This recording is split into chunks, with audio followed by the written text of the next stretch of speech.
Eu vou trazer as minhas convidadas de agora. A gente tem, de um lado, a Isabel, do Feito por Elas. E eu tô esperando a Yasmine aqui. Eu sei que ela tá aqui, mas a imagenzinha dela ainda não apareceu aqui. E a Yasmine. E eu queria que as duas se apresentassem. Enfim, começa, Isabel, que você chegou, que eu botei você primeiro, e depois a Yasmine. Fala um pouco do seu trabalho enfim. Oi, gente. Então, eu sou Isabel Wittmann, aqui todo mundo meio de casa, né? Porque também, além de já conhecer a Carissa de longa data, mais ou menos aqui de São Paulo, né? A Yasmine também já participou algumas vezes lá no podcast, no Feito por Elas, que é o meu projeto, no caso, já que é para apresentar, né? Então, eu sou uma das criadoras e das apresentadoras do Feito por Elas. Oi, já tem gente dando oi.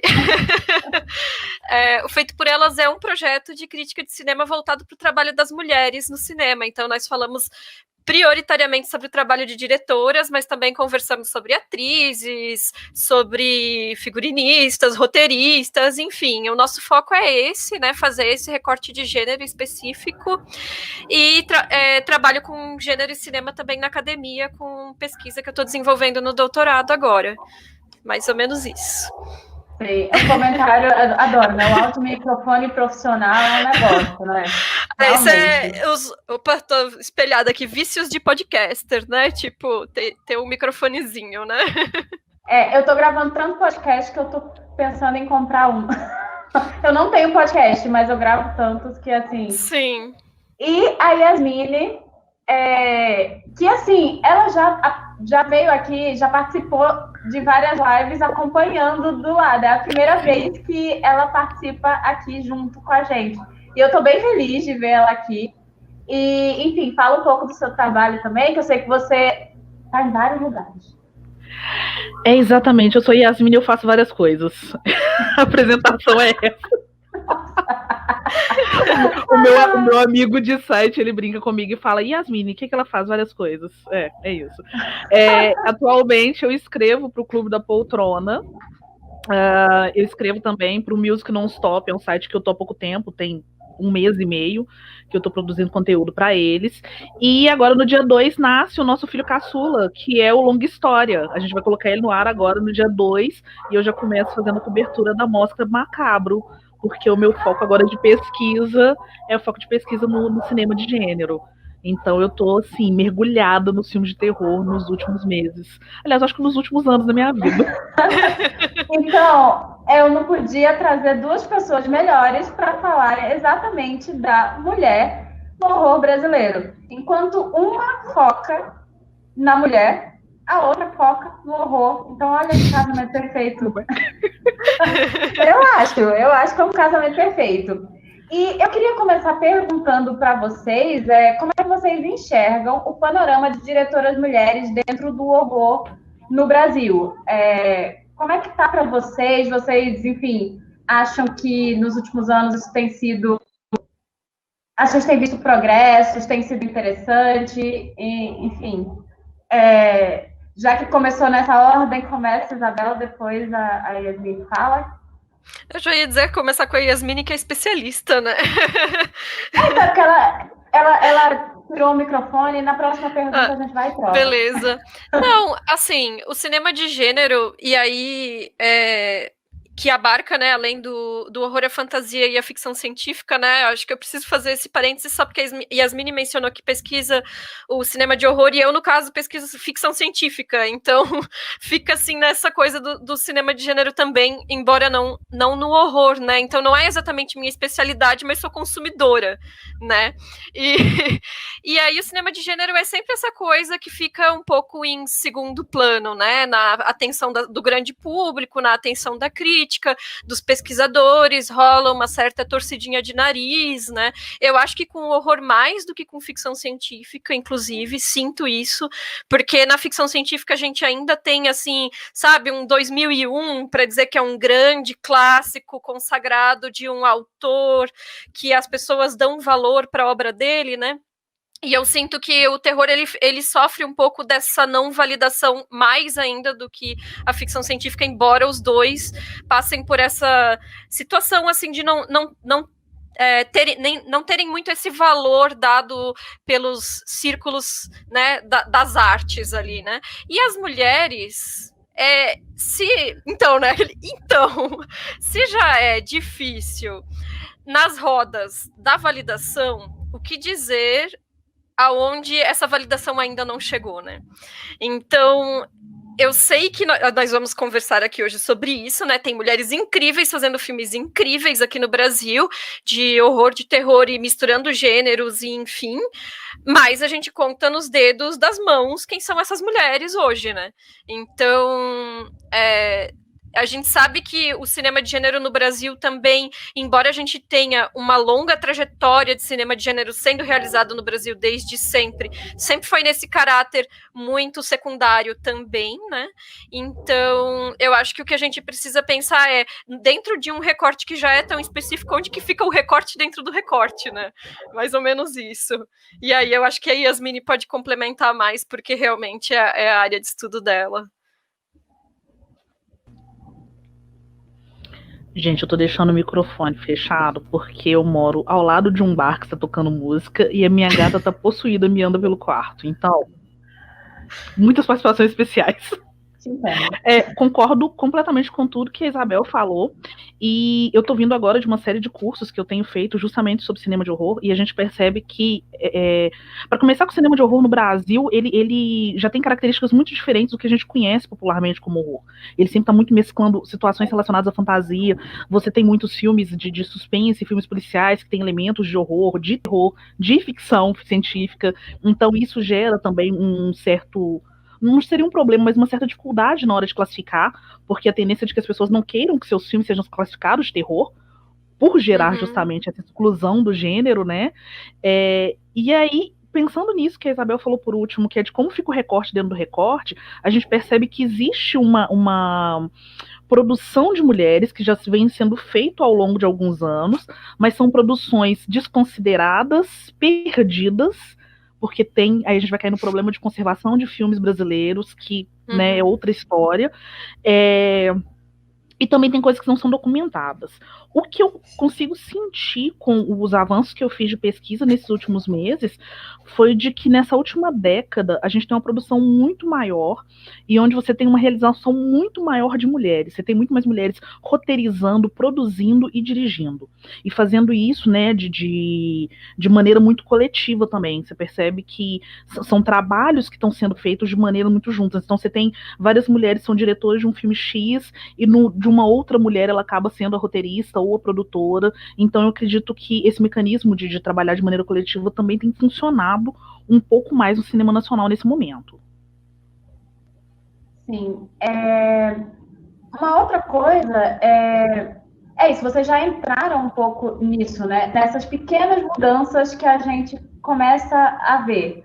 Vocês acreditam que a longo prazo, pensando inclusive na situação que a gente está no Brasil, que a gente não pode pensar no futuro do cinema brasileiro sem parar e analisar a situação enfim, de desmonte que está acontecendo no cinema brasileiro. E a gente tem um histórico até relativamente complicado quando a gente fala disso, né? Se a gente vê uma coisa que eu achei interessante que a Yasmine falou, o brasileiro ele tem um problema bem sério com registro. E a gente encontra isso em todas as artes. Assim, é muito difícil ainda. A gente perde muita coisa no meio do caminho porque a gente tem dificuldade de manter registro e de guardar as nossas coisas e repassar a nossa história de modo geral, mas como a gente está com um recorte artístico, assim, da gente conseguir guardar essas coisas e documentar e passar para quem vem depois. Só que, assim, a gente tem também um histórico de resistência. Apesar de tudo, tem um histórico de desmonte, mas também um histórico de resistência. E a gente está passando, depois de vir de um processo que o cinema brasileiro cresceu bastante, e que aí eu acho que entra um pouco no horror, a gente... Hoje eu sinto que, por exemplo, a gente está vendo a Mostra Macabra acontecendo agora. E, querendo ou não, isso ajuda a que vários grupos de pessoas vejam mais filmes de horror e tenham acesso, porque a gente tem um problema grande de distribuição, enfim. Só que com a atual situação política do Brasil e a situação do cinema brasileiro nesse momento, como é que vocês veem o cinema de horror e especificamente o recorte do recorte, né, que são o trabalho das diretoras mulheres nos próximos anos? Vocês acham que vai ser mais difícil? Vai funcionar melhor? Enfim. Pode falar, como um todo, eu não tenho muita esperança, não. Eu como um todo, eu sou bem pessimista, assim. Eu não sei o que vai acontecer. A gente pensa se você avaliar esse período histórico, né, que o cinema fica sem incentivo até o período de retomada, quanto tempo que se levou para conseguir ter de novo essa possibilidade de distribuição de filmes, e até, de uma certa maneira, uma reeducação da população, nesse sentido de entender que a gente produz um cinema de qualidade, sabe, que deve ser assistido, que deve ser prestigiado, independente do gênero e tal. E aí eu não sei, porque você passa por um processo de ter uma certa abertura, de ter uma série de legislações e financiamentos que permitem, né, que esse grupo tão específico consiga produzir, e agora quando várias produções assim estão no auge, você tem esse desmonte. Como que essa galera vai ficar agora? A gente sabe que não é fácil, não é barato, tanto fazer, quanto divulgar, quanto distribuir. Então, assim, eu fico bem desesperançosa, para falar a verdade. Eu não sei nem. Não consigo mensurar como que a gente vai conseguir recuperar isso em 1 década, 2 décadas que estão por vir. Concordo. Concordo com a Yasmine. Ano passado eu participei de um debate na PUC na PUC aqui em São Paulo, que era sobre censura e cinema. E uma das questões levantadas foi a censura por meio da falta de financiamento para os filmes, né? Porque é algo que a gente já está vendo acontecer e que com certeza vai acontecer mais nos próximos anos, que é secar os recursos para a produção desses filmes e para a distribuição desses filmes, e o que vai acontecer com o contexto do cinema brasileiro, né, nessa situação que a gente está vivendo, né? Então, quando a gente pega esses filmes, os primeiros filmes da retomada, né, do cinema, depois que o Collor acabou com a Embra Filmes e tudo mais, né, aquilo que as pessoas devem estar por dentro, assim, a gente vê que eram filmes, alguns deles eram outdoors, assim, placas com patrocínios de várias coisas aleatórias que eram inseridas na trama, porque era um meio de financiamento para aquelas obras conseguirem serem realizadas.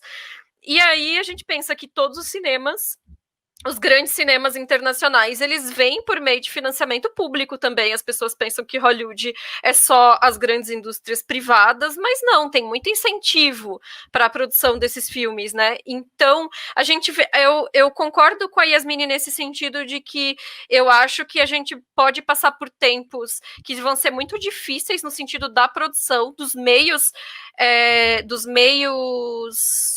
financeiros mesmo que possibilitem, né, que esses filmes sejam feitos. Porém, eu acho que tem um outro aspecto que é não naturalizar o que está acontecendo, mas lidar com a situação e criar novas possibilidades, né? E então a gente percebe, assim, olhando para trás para a história do cinema, que em tempos de censura, não só no Brasil, isso, em qualquer lugar onde tenha havido censura, inclusive no próprio cinema hollywoodiano, os artistas se tornam mais criativos, né? E se expressam de maneira criativa justamente para criar maneiras para burlar essa censura. E aí eu já não estou mais falando dos aspectos financeiros, mas falando justamente da própria expressividade da arte, né? E se a gente pega que o cinema de gênero como um todo, ele é um cinema que geralmente ele é um reflexo dos medos da sociedade aonde ele está inserido, ele trabalha esses medos. Então a gente tem um cinema de gênero que é mais reacionário, que fala sobre o medo das mulheres, das minorias sexuais, das minorias étnicas, e a gente tem um cinema de gênero que está falando justamente da perseguição a essas minorias específicas. E aí a gente coloca isso em um contexto político complicado, complicado, para dizer o mínimo, que é o que a gente está passando hoje aqui no Brasil. Vou usar um eufemismo mesmo aqui.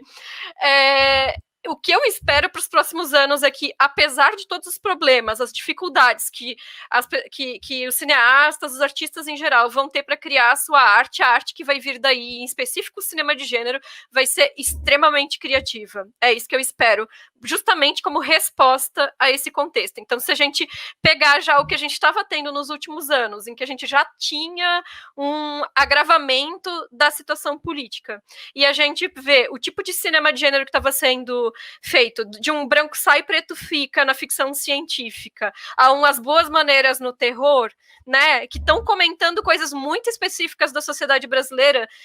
Imagina daqui para frente. Eu sou assim, pessimista / otimista, porque eu espero que o daqui para frente também vai servir de incentivo para muita criatividade boa. Sim. E aí, já vou pegar carona nessa sua fala, e aí, como você citou, coisas como As Boas Maneiras, que é um filme dirigido tanto por uma mulher como por um homem, é da Juliana Rojas e do Marco Dutra. E aí, assim, vocês conseguem enxergar, porque é isso, quando a gente fica sem grandes possibilidades, realmente eu acredito nisso, que a gente começa a ter um pouco mais de criatividade. E para a mulher dirigindo filmes, ela tem sempre menos dinheiro, não é sempre, mas é quase sempre. Existe uma dificuldade muito maior para as mulheres conseguirem recurso, pelo menos de modo geral, para colocar seus filmes à frente, assim. Até a quantidade de editais aprovados, de projetos aprovados em editais, muitos editais de cinema beneficiam homens, em detrimento de mulheres e tal. E aí, pensando nisso, a mulher sempre, dentro desse contexto, um pouco a subrepresentação, né? Eu não gosto muito da ideia desse termo, mas é isso, ela está ali dentro de uma escala social abaixo do homem, e enfim. Então, pensando que ela, às vezes, é subrepresentada nas telas, e pensando no horror, por exemplo, de modo geral, muitos filmes colocam a mulher de uma maneira meio problemática. A figura feminina também, não são todos, obviamente, mas a gente consegue encontrar uma lista bem grande de, enfim, representações femininas problemáticas em filmes dirigidos por homens. E aí, a gente começa a ver esses filmes dirigidos por mulheres. Alguém até citou que 2 das maiores diretoras do Brasil, nesse momento, são mulheres, né? E tal, dentro do gênero, talvez falando até da Juliana e talvez falando da Gabriela Amaral Almeida. Vocês conseguem enxergar, ou vocês imaginam, assim, que a mulher, quando ela dirige, eles são filmes diferentes na forma que representam a figura feminina dos filmes que são dirigidos por homens? O corpo feminino, ele é colocado na tela de uma forma diferente? Vocês acham que tem um nível de, enfim, o olhar da câmera, a criatividade é diferenciada? Eu particularmente não gosto de essencializar os olhares, de dizer que existe um olhar intrinsecamente masculino e um olhar intrinsecamente feminino, e que homens e mulheres sempre enxergarão as coisas de formas diferentes. Eu acho que, como feminista, como pesquisadora, isso é exatamente o oposto do que eu gostaria que fosse o entendimento, né? Eu acho que a gente consegue pensar em uma certa construção predominante, né, da forma como homens e mulheres enxergam as coisas, mas eu não gosto de colocar isso como fixo, justamente porque sou biologizante, porque vincula ao fato de a pessoa ser um homem ou ser uma mulher, né?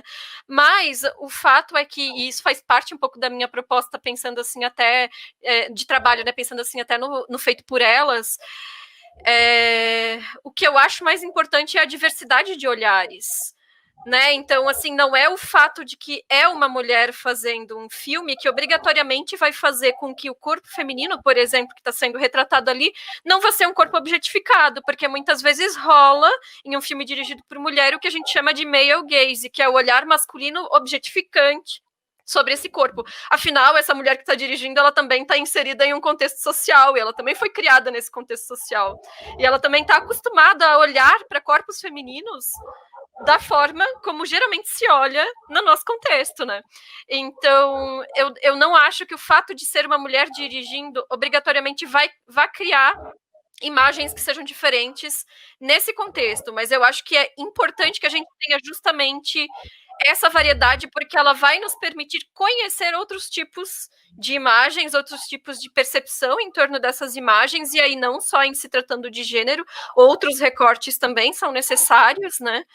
E mais ou menos assim, eu já assisti filmes dirigidos por mulheres que são de gênero e que são também claramente marcados por male gaze. Então, não acho que seja tão claro assim essa diferença, né? Mas eu acho que é importante a diversidade, até porque com uma diversidade de autoria dentro do cinema, e aí eu vou incluir tanto a direção quanto o roteiro, a gente também vai ter uma diversidade de narrativas maiores, né? E focos diferentes nos personagens, que eu também acho que é importante.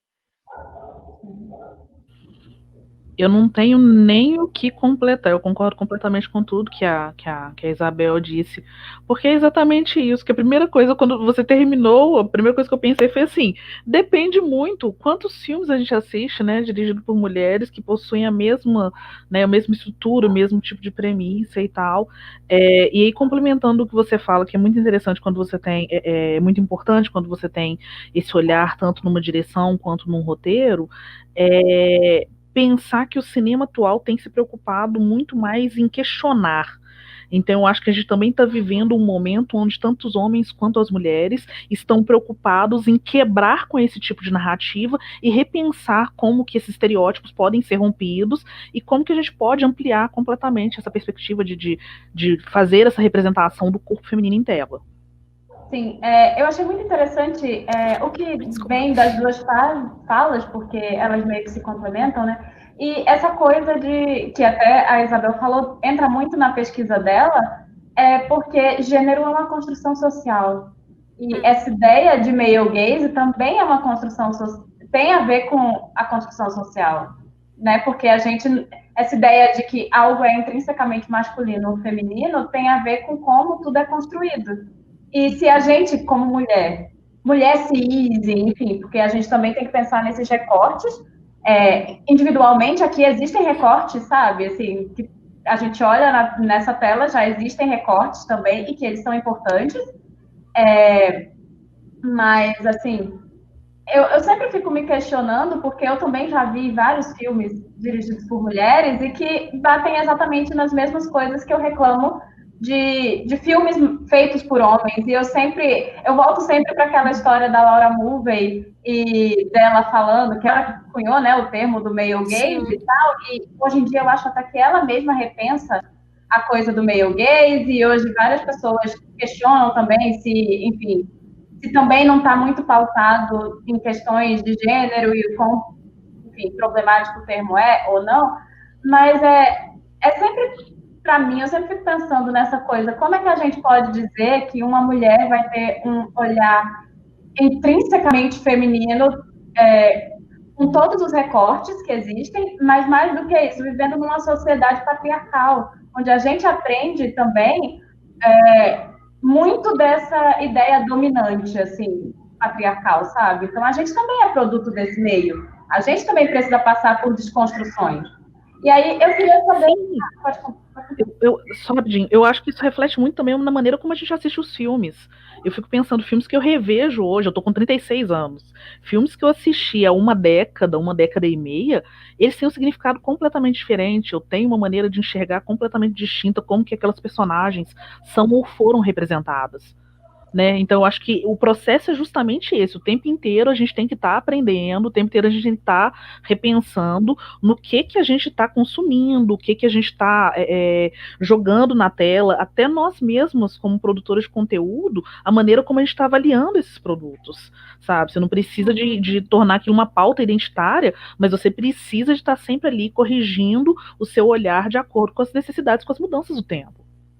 Sim. É isso, aquilo, né? Disse tudo. Não tem nem o que acrescentar a um negócio desse. porque a gente também passa por desconstrução o tempo todo, né? E é importante que a gente esteja sempre se analisando e percebendo, porque a gente também não é dono da verdade.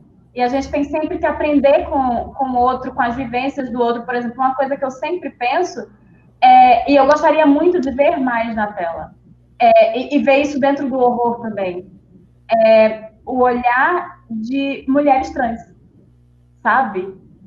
Porque é uma vivência que eu não tenho. Se eu reclamo tanto, que eu ainda acho que a gente precisa ver dentro do Brasil, a gente já vê um pouco, mas precisa ver mais. Negros produzindo cinema de horror. Ok, eu sei, eu estava hoje mais cedo falando, tá passando O Nó do Diabo numa mostra, mas assim, a gente não pode falar de um filme que, além de tudo, apesar de eu ver coisas positivas, ele é essencialmente... tem muitos diretores brancos ali no meio também, e é diferente o olhar do homem branco, do olhar do homem negro, do olhar da mulher negra, assim, né? Com tudo que a gente já falou da ideia de olhar, né? E das salvas que a gente tem até com isso. Mas, assim, eu queria muito ver mais produção de horror feita não só por mulheres trans, mas, assim, como a pauta é muito... a gente falar de mulheres também dentro do cinema de horror, ver mulheres trans, porque, por exemplo, quem tem a menor expectativa de vida dentro desse país é a mulher trans. Então, é uma realidade que eu, como mulher negra, nunca vou saber. E é um recorte que me interessa saber, que eu acho que eu preciso aprender.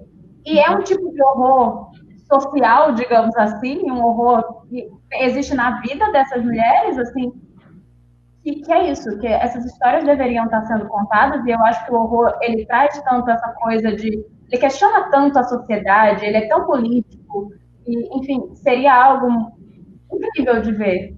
Infelizmente, a gente sabe que é difícil, por vários motivos, sabe? Inclusive, eu gostaria de saber se vocês conhecem diretoras trans aqui dentro do Brasil, que façam cinema de horror, cinema de gênero como um todo, e além disso, eu queria saber de vocês, assim, quais são as diretoras de horror, né, que a gente tem na atualidade, que, enfim, que é isso, que estão aí, estão tentando fazer, estão construindo alguma coisa e que a gente deveria estar sempre de olho e serve como dica para quem está assistindo, assim, e quer se aventurar por esse caminho, assim, do cinema brasileiro.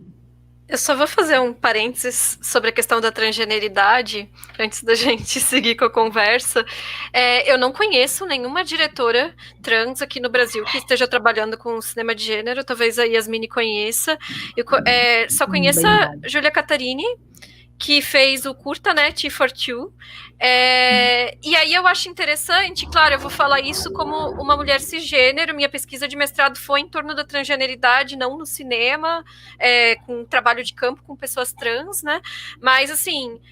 A Júlia Catarini, ela falou na época do lançamento do T for Two que uma questão para ela era justamente esse de não colocar a transgeneridade como um assunto, tipo, ela interpreta uma mulher trans no filme, ela dirige o filme, roteiriza o filme, e a transgeneridade não é colocada como uma questão, porque eu acho que também esses recortes, e aí é um romance, né, eu acho que também esses recortes, às vezes,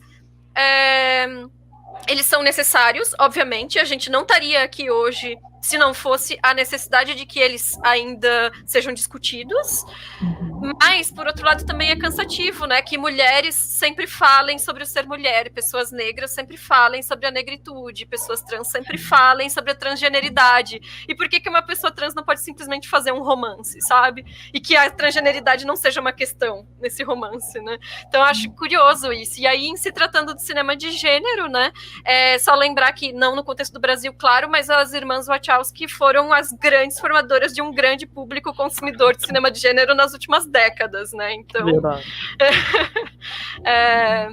Só complementando, antes de você indicar, eu também não conheço nenhuma diretora trans que esteja fazendo cinema de gênero, nem mesmo ficção científica, que eu acho que é um dos gêneros mais populares no Brasil, né? Não conheço. Pois é. Então, se alguém conhecer, talvez, deixar nos comentários pra gente, até pra gente ficar por dentro. É algo que eu realmente queria ver mais, assim. Sim. como um todo, inclusive, eu faço o recorte do gênero, mas assim, do cinema de gênero, mas eu queria muito ver mais cineastas trans, assim, aqui dentro do Brasil. E eu acho que ainda é difícil.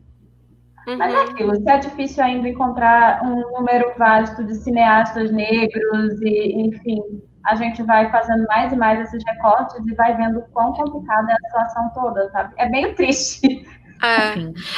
Se for pensar que nesses últimos 40 anos só 2 mulheres negras tiveram filmes lançados no cinema no Brasil, né?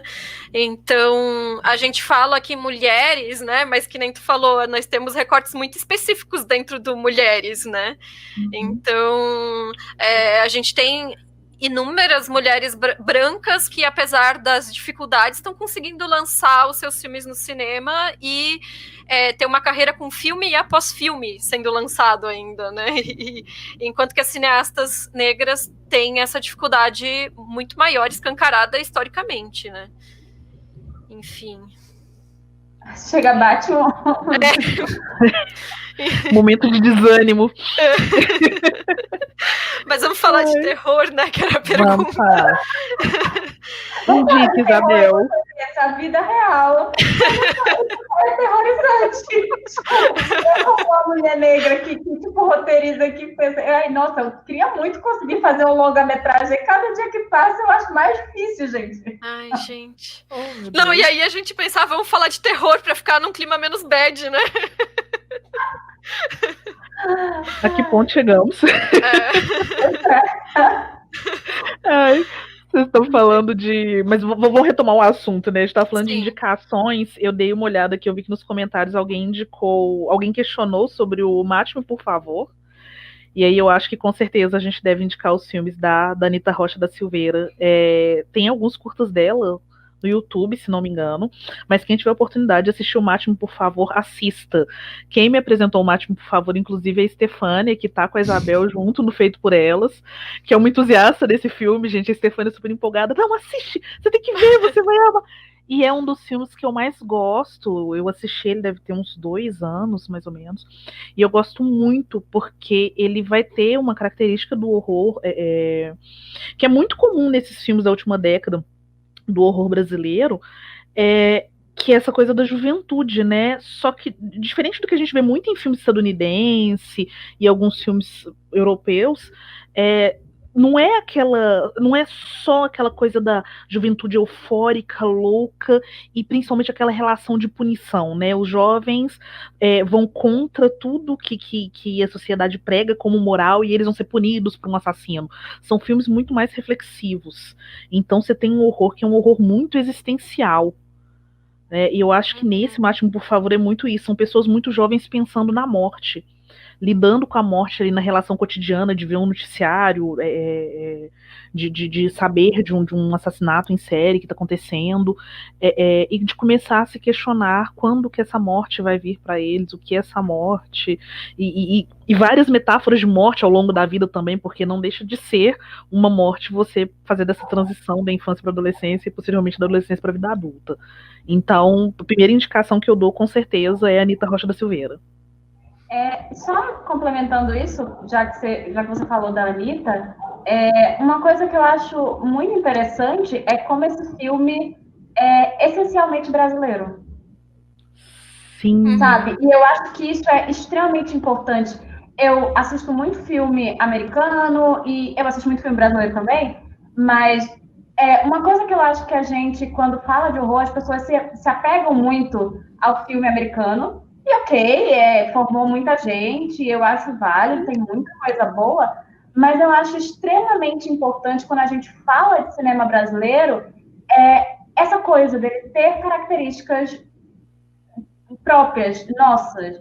E aí eu acho muito maravilhoso quanto o horror desse filme, apesar dele ser muito essencial, assim, a morte é algo que vai acontecer independente do lugar de onde você vem, independente de qualquer coisa da sua vida. A morte vai chegar para todo mundo. Mas é um filme que traz um retrato, óbvio, é um recorte do Brasil, porque o Brasil é grande demais e é uma das coisas que eu acho mais incríveis quando a gente pensa em horror brasileiro, o quanto existem vários. Porque o Brasil é muito múltiplo e a gente vai ter, enfim, é diferente o que está sendo produzido lá na Paraíba do que está sendo produzido em São Paulo ou no Rio de Janeiro, e vai ter essas características. E eu acho isso muito bom, sabe? E aí, pensar no Mate-me, por favor, traz muito disso. São aquelas meninas da Barra da Tijuca e de uma vida ali na Barra da Tijuca, sabe? Então, enfim. Eu ri aqui é porque o Evandro está dizendo: gosto muito do curta de horror, @morte. Eu dirigi esse filme. Esse eu não assisti ainda. Também não. Nunca foi liberado para o público ainda, assim, só passou em entendo. Tem que disponibilizar aí. Pois é. Mas enfim, continue.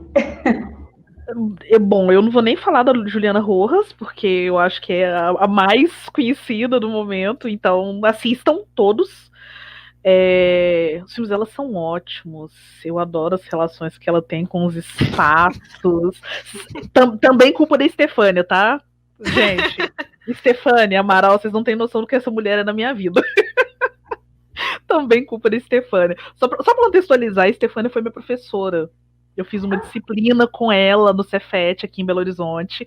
Ela estava concluindo o mestrado e eu estava no meio da graduação. E aí eu fiz uma disciplina com ela que era justamente um recorte de mulheres no cinema brasileiro. E aí a gente se aproximou e desde então Estefânia é essa pessoa na minha vida. E a gente tem essa conexão por conta do horror também. Então, assim, o cinema da Juliana foi ela que me aplicou. Eu já tinha assistido Trabalhar Cansa, e eu adoro a história do Trabalhar Cansa, mas eu gosto especificamente da mancha na parede. Sim. Aquela coisa daquela mancha na parede, pra mim, é tão simbólica, é tão de consumir a gente, e visualmente é uma característica muito comum, né? Quem nunca esteve numa casa que tinha uma mancha na parede que incomodava, e na verdade o incômodo nem é a mancha, são as manchas que você tem na sua vida, e bora filosofar. Mas eu acho muito importante assistir o cinema Juliana, porque eu gosto muito da maneira como ela trata as relações com os monstros. Uhum. Né? Se você pega o Boas Maneiras, exatamente, eu acho lindo como ela vai lidar ali com a relação do monstro, da maternidade, desse lugar estranho que a cidade pode se tornar diante de como você quer construir a sua vida e como que você quer ter um futuro, sabe? Nossa, eu acho um filme lindíssimo.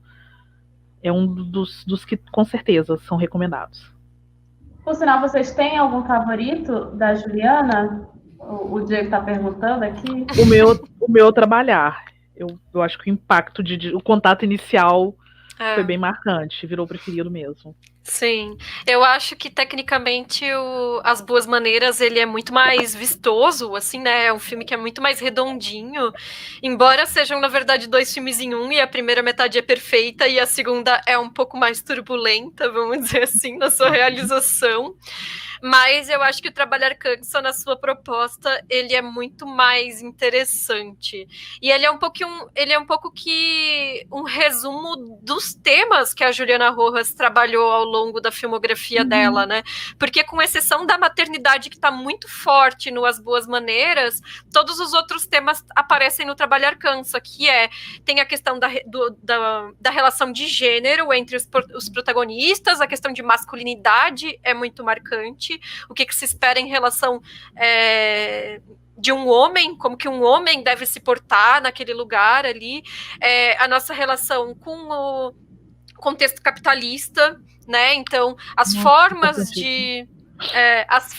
como as pessoas buscam esse sustento, enfim. Existe o elemento de terror, que ele é usado meio que para comentar ali, né? Existe um estranhamento, vamos dizer, até sobrenatural, e já existia um rascunho do lobisomem do que viria a ser As Boas Maneiras, que já está colocado ali, né? E a relação das pessoas com o espaço da cidade, né? Que também é outro tema que depois ela vai trabalhar muito no Sinfonia da Necrópole e tudo. Então, em Metrópole. E, enfim, eu acho que o Trabalhar Cansa, ele é exemplar, assim, para pensar a filmografia dela, mas eu também queria trazer os curtas, né? Porque a gente sempre fala muito dos longas e os curtas ficam meio em segundo plano, né? E a Juliana Rojas tem muitos curtas sensacionais, assim. E eu vou destacar o Duplo, que é o meu preferido dos curtas dela. Maravilhoso. Então, assim, é um curta sobre uma professora, e aí existe toda uma questão também sobre a performatividade de gênero e o que se espera de uma mulher exemplar, que é a professora de crianças em sala de aula. Então, ela tem todo um dress code apropriado, né? A blusa fechada, tem em cima o casaquinho, o escapulário, uma retidão no comportamento, que é um contraste com a cena de sexo, por exemplo, que a Juliana Rojas coloca em casa, que aí é onde ela pode se expressar a sua sexualidade, ser uma mulher que não apaga a sexualidade da vida dela, como ela tem que ser na escola, né? E aí essa questão de ser uma mulher partida, né? Então o duplo, né? E o duplo no terror, ele é sempre, o doppelganger, né? Ele é sempre colocado como o espelho do personagem, mas também um flerte com a noção de morte e de tragédia, né? Enfim, entra numas questões aí. E aí, enfim, eu acho um filme sensacional. Ele já tem uma coisa visual mais forte. Inclusive, ano passado, eu passei esse filme numa oficina de crítica feminista de cinema e a turma eram só velhinhas.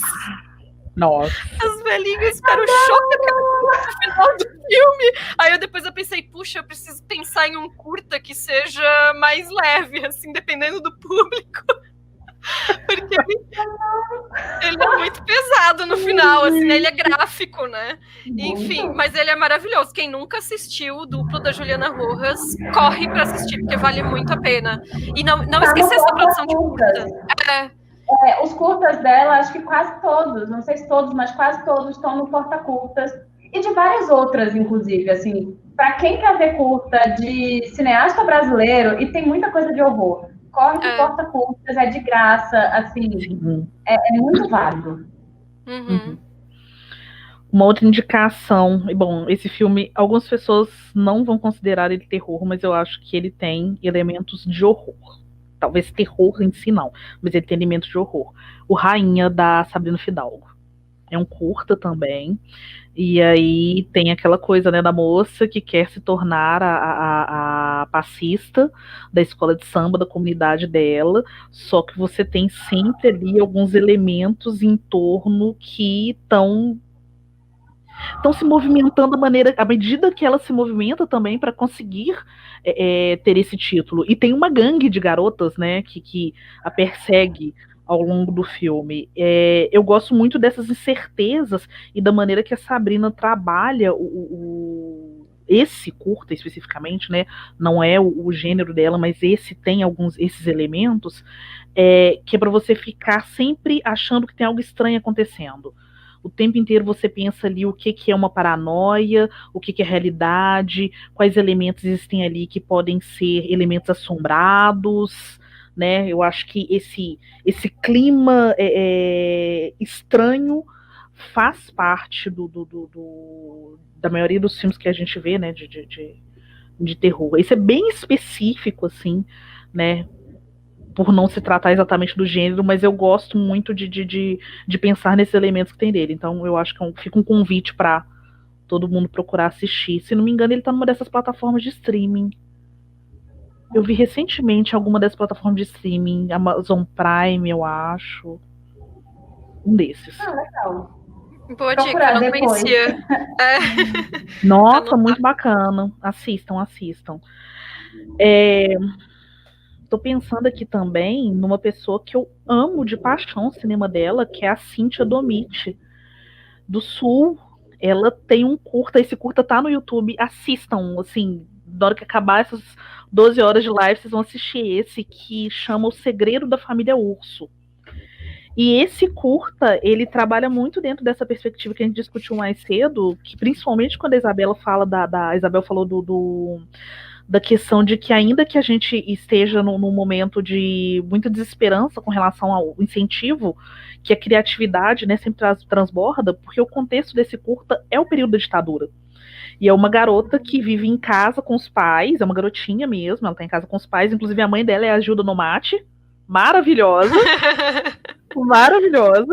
A mãe dela, e tem uma porta que ela não pode abrir. Então ela passa o dia em casa brincando e tem essa porta, que é a porta do porão, que ela não pode abrir.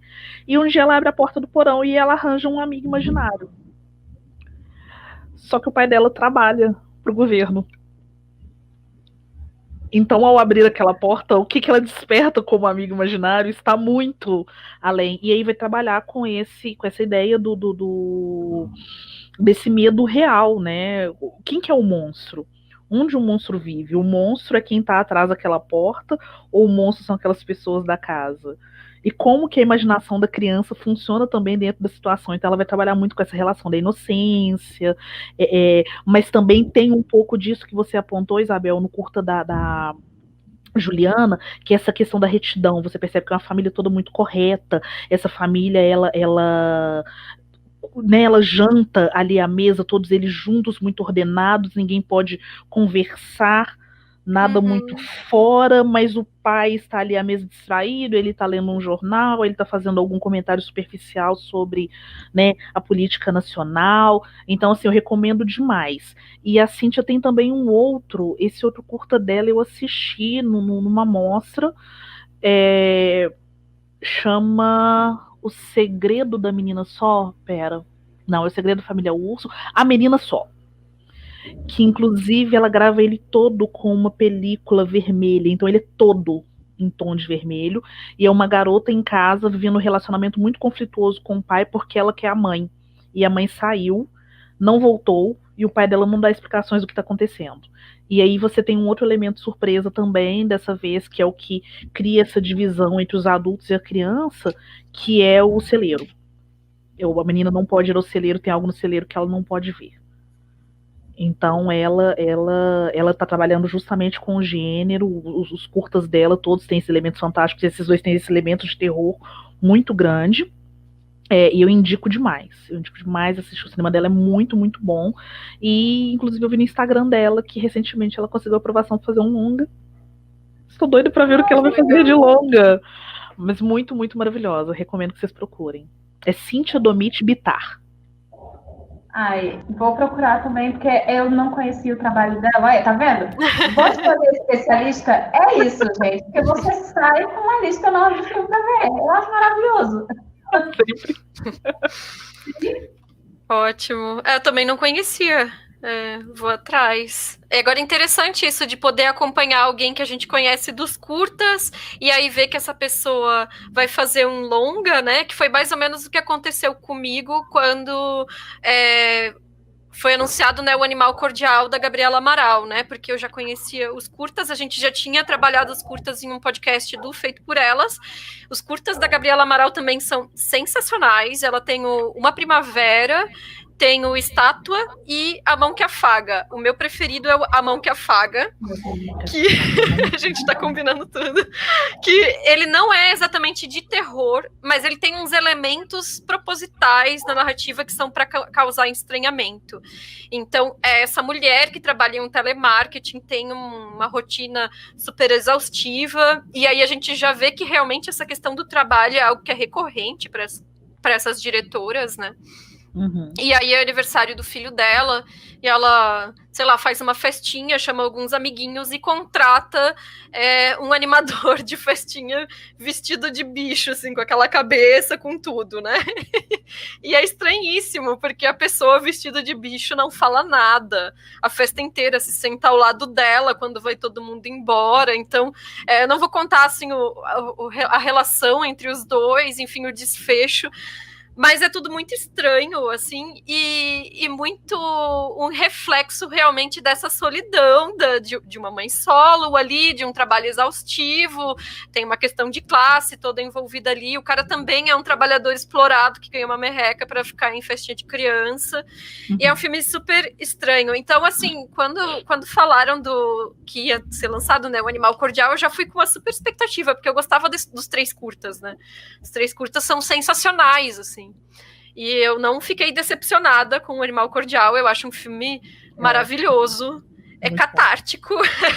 É uma coisa que... Porque, assim, A Juliana Rojas, eu amo o cinema do Juliana Rojas, mas ele é aquele cinema que ele mistura o horror com outros gêneros, então às vezes vai ter uma pitadinha de musical junto, enfim. E é um horror que é mais, vamos dizer assim, limpinho, né? Enquanto que ali no Animal Cordial, não. Ali é o conflito escancarado. Então, é um grupo de pessoas, existe um grupo de rapazes que vai assaltar um restaurante que já está para fechar, tem alguns clientes lá dentro, tem os funcionários e o dono, e ficam essas pessoas fechadas nesse ambiente, né? E ali é que os conflitos se escancaram. Então, são todos os conflitos. Tem questão de gênero, de classe, de raça e etnia, tem questão de performatividade, de feminilidade e masculinidade ali que é colocada também, com o personagem do... Gente, me fugiu o nome dele. Irandir Santos. Enfim.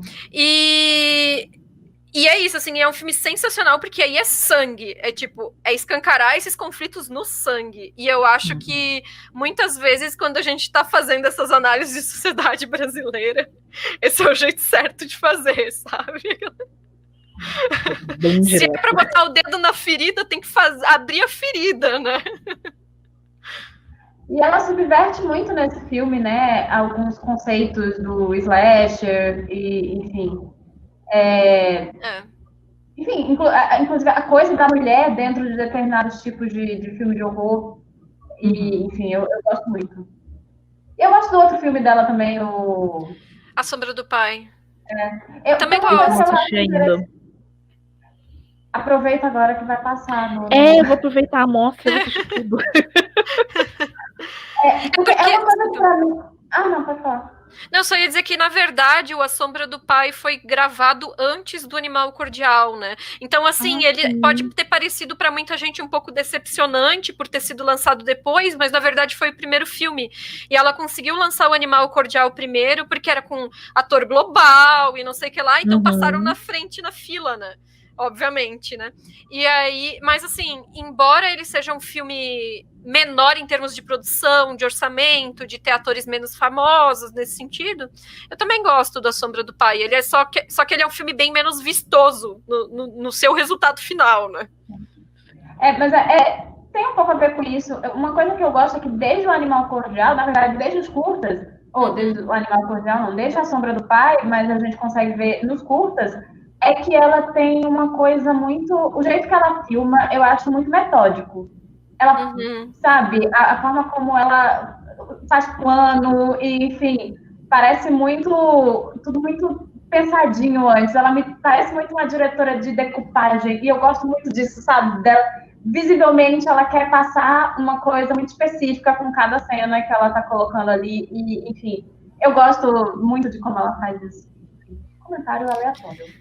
Eu vou só comentar alguma coisa que apareceu aqui nos comentários. Alguém colocou uma hashtag GoVegan. Não tem nada a ver, mas fica aí a recomendação. Eu vou dizer que a Gabriela Amaral colocou umas cenas no Animal Cordial que era tipo essa coisa da pessoa comendo a carne, destrinchando, e tem o sangue do preparo da carne, e depois tem o sangue das pessoas, né, no filme. E eu perguntei se ela quis fazer alguma relação. Eu também sou vegana já. E ela disse que, na verdade, não, que não foi uma relação... isso foi numa entrevista que a gente colocou num episódio, justamente o de lançamento do Animal Cordial no Feito por Elas. Eu entrevistei ela e ela falou que, na verdade, ela não tinha feito uma relação direta entre o consumo da carne e o sangue das pessoas, mas foi mais uma questão imagética mesmo que ela evocou ali. Então, enfim, apenas uma curiosidade. Não deixa de ser uma relação de poder, né? Sim, também. De poder. Menos visibilizada. Exatamente. Vocês têm alguma outra recomendação de diretora? Eu vou fazer uma recomendação de puxa-saco de uma pessoa que eu conheci há pouco e que eu adoro de paixão. Ela fez o primeiro curta dela, agora durante a pandemia, então acho que vale ressaltar isso também, que é a Beatriz Saldanha. Fofíssima. Ela fez o primeiro curta dela, que é o Jerome, um conto de Natal, e aí ela faz um filme de horror com gatinhos. São só gatinhos. Eu já vi 2 vezes. São 2, amiga. Só 2. E ele é muito bacana. Não tá disponível no YouTube, mas vocês conseguem assistir ele no Antologia da Pandemia, que foi esse projeto que rolou por conta do Fantaspoa, né? Várias pessoas que produziram, né, realizaram esses filmes durante esse período de isolamento, e ele é um dos episódios, né, da Antologia da Pandemia. E é uma delícia você ver como que ela vai pensar, fofíssimo, como que ela vai pensar essa coisa do isolamento de uma maneira irônica, muito irreverente e tal. E eu sei que ela tá fazendo também um outro que vai ser sobre bruxas. Esqueci o título agora. Eu entrevistei ela alguns dias e ela comentou, mas eu não lembro o título agora. E por que eu tô falando da Beatriz? A gente tem que ficar de olho da Bia, porque a pesquisa dela é em cinema de gênero. Ela já tá pesquisando há um tempo. Ela tá com um foco enorme justamente na questão das bruxas. E provavelmente a gente vai ter muito material daqui pra frente feito por ela nesse meio. Então vale a pena, assistam Jerome, gente, pelo amor de Deus, eu quero sequestrar aquele gato depois que eu vi aquele curto. Eu vi o gato, eu sei que você cria também, né? Aí eu crio um cachorro, mas foi por causa da Isabela, você botou no grupo feito por ela. Eu divulguei. Eu ia, inclusive, recomendar também, é muito maravilhoso. E a Beatriz Saldanha é uma entusiasta, né, do terror, é uma pesquisadora incrível, assim, ela manja realmente tudo. Eu acho que ela é um dicionário, assim, do terror, né? Então, acho que realmente... E agora entrando nessa coisa de realizadora também, né? Então, realmente, Yasmine concorda demais, temos que ficar de olho. E... eu vou recomendar um que, na verdade, eu não assisti, então, porque eu ia recomendar o da Beatriz, mas a Estefânia, ela entrevistou, e a dissertação dela de mestrado foi sobre um filme da Mônica Demme, que é O Despertar de Lilith. E é um filme que não está disponível. Então, é um filme que não está disponível. Eu já perguntei para ela se tinha link, não tem link, enfim. Mas é um filme que aborda justamente a questão de Lilith, né? Então, essa coisa da mitologia cristã, de a mulher de Adão antes de Eva, e várias questões sobre a feminilidade. Enfim. Eu não sei exatamente como, porque eu não vi o filme, mas, assim, se alguém conseguir esse filme, compartilha com a gente aí, né? E a Estefânia segue trabalhando agora no doutorado com a Juliana Rojas, se eu não me engano, a pesquisa dela, né? Então, acho que também quero ficar de olho na pesquisa das colegas aí, né? Porque acho que é interessante, né? Eu como estudiosa de sci-fi, acabo não abarcando, né, essas questões, mas pensando nos trabalhos que vocês estão realizando, né, Yasmine, são tantos filmes interessantes que estão saindo e tantas pesquisas interessantes, né? E eu acho que é muito importante que alguém esteja de olho justamente na nossa produção brasileira de agora, porque é algo que a gente está vendo agora, está vivendo agora e está passando muita coisa legal, né? Então... Pois é, eu queria só falar mais uma coisinha, assim,